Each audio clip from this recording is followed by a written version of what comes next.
Welcome to the Transparent FX Academy. I'm Nick and I'm a top author on TradingView with over 190k reputation points. In this video, I'll speak about NZDUSD. And as usual, to keep the video as educational as possible, first I'll cover the technical aspect for this market, then we will be moving to the order flow by looking at the commitment of traders, so the COT data, which is essentially what the big players in the market are doing and how they're moving and shifting their orders, which is what you see right here. By the end of the video, by using a combination of these two different types of analysis, we will try to understand where we have the highest probabilities for the next potential move here for this pair. So this is definitely a video you do not want to miss. So without further ado, let's jump straight into it.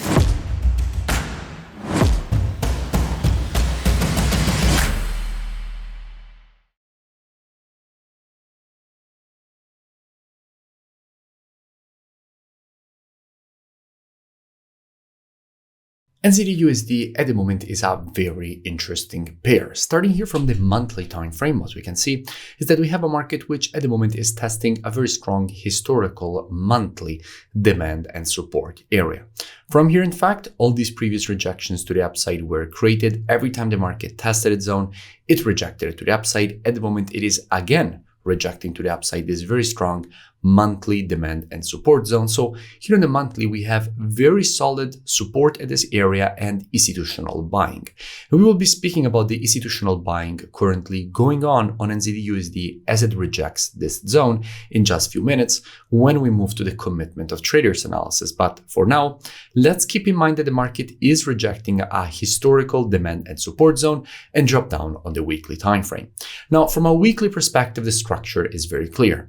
We went from the creation of weekly lower lows and lower highs. Then we started to see a lot of buying pressure at this zone. Essentially, we had a horizontal accumulation phase at this weekly demand and support area. Now the market has inverted to the creation of weekly higher highs and higher lows. So essentially, we had a clear inversion of trend, with the inversion pattern in this case being this horizontal accumulation phase. So we went from weekly lower lows and lower highs to then horizontal accumulation, and now weekly higher highs and higher lows. So textbook inversion of trend.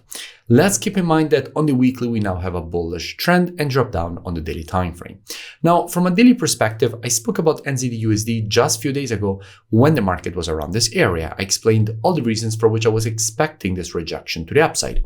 And by the way, I will link in description that previous analysis so you can go and check it out for more free education. But at the moment, what do we have? Well, before we dig deeper into what we have from a technical perspective, first, let's go and see what we have when it comes to the commitment of traders. So what the big players in the market are doing and how they're moving and shifting their orders. Now, if we look at the data for the NZD, the first thing that we have to keep in mind is that we are already looking at NZDUSD because all currencies on the spot are traded against the USD. And we can see that with the last reports, in the long run, net positions have been massively increased. We went from minus 55.7k net positions, so a very low net positioning, with 73,000 shorts compared to only 17,000 longs from an institutional perspective, to now seeing a strong increase of net positions up to minus 23k net positions, with shorts getting cut in half. We went from 73k to 33k. So institutions are currently closing their shorts aggressively.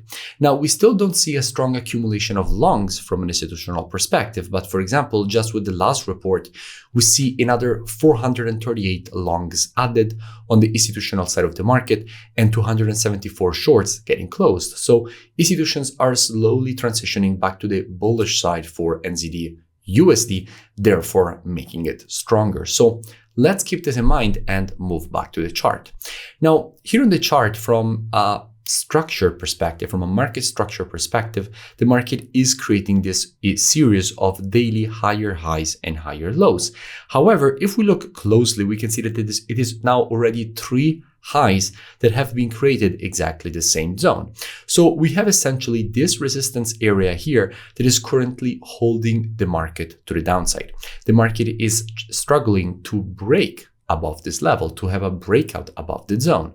However, what we have to keep in mind that in the market, if we have a structured resistance zone, so a level that the market is respecting in multiple occasions as resistance, and then the market manages to break above it, the more time that level was tested, the stronger it is as resistance. And once the market breaks it to the upside, it becomes support. So it becomes an even stronger support. So if the market here will actually manage to break above the zone, things get very interesting, because after the break above this level, after the break on the retest of the previous resistance turn support, that is where we have very good probability of seeing more institutional longing, further increasing the probabilities of a potential rejection to the upside away from this zone. So if the market will break and retest, what would I expect? Well, as usual, and as my students know very well, trading is reactive and not predictive. The monthly, weekly, and daily timeframes combined with the COT data, those are the best timeframes when it comes to the directional aspect of the market. However, when it comes to identifying early shifts in the trend of a market, the best timeframes for that are the intraday timeframes, so 4 hour and lower. Therefore, what I would expect is that if this market would shift from an intraday bearish to a bullish market fueled by institutional longing, I definitely wouldn't be surprised to see a potential rejection to the upside away from this area. That definitely wouldn't surprise me. Now, if you want to learn more, I really recommend that you go and check out my website, which is linked in the description, because what you see me share here on YouTube is actually just the tip of the iceberg. In fact, if you head over to the website in the description, you will have the possibility to join the best trading program on the planet. You will gain access to all the courses ranging from the very basics of charting all the way to the more advanced topics like building automated trading strategies using the MQL4 programming language, building portfolios of strategies using quantitative finance tools like the Quant Analyzer, and much more. You will have the possibility, in fact, to gain access to the trading station software with the Telegram notifications integration, one-on-one private mentoring directly with me, the COT data software, which often you see me use directly in my YouTube videos, on all my platforms actually. And if you scroll down, you will see that you also have the possibility to get the integration. So all my EAs, which you find here presented one by one directly on the website. And you also have the possibility to gain access to my live trading show. So I live stream of all the trades on my live account as they're opened, closed, trade, and obviously managed.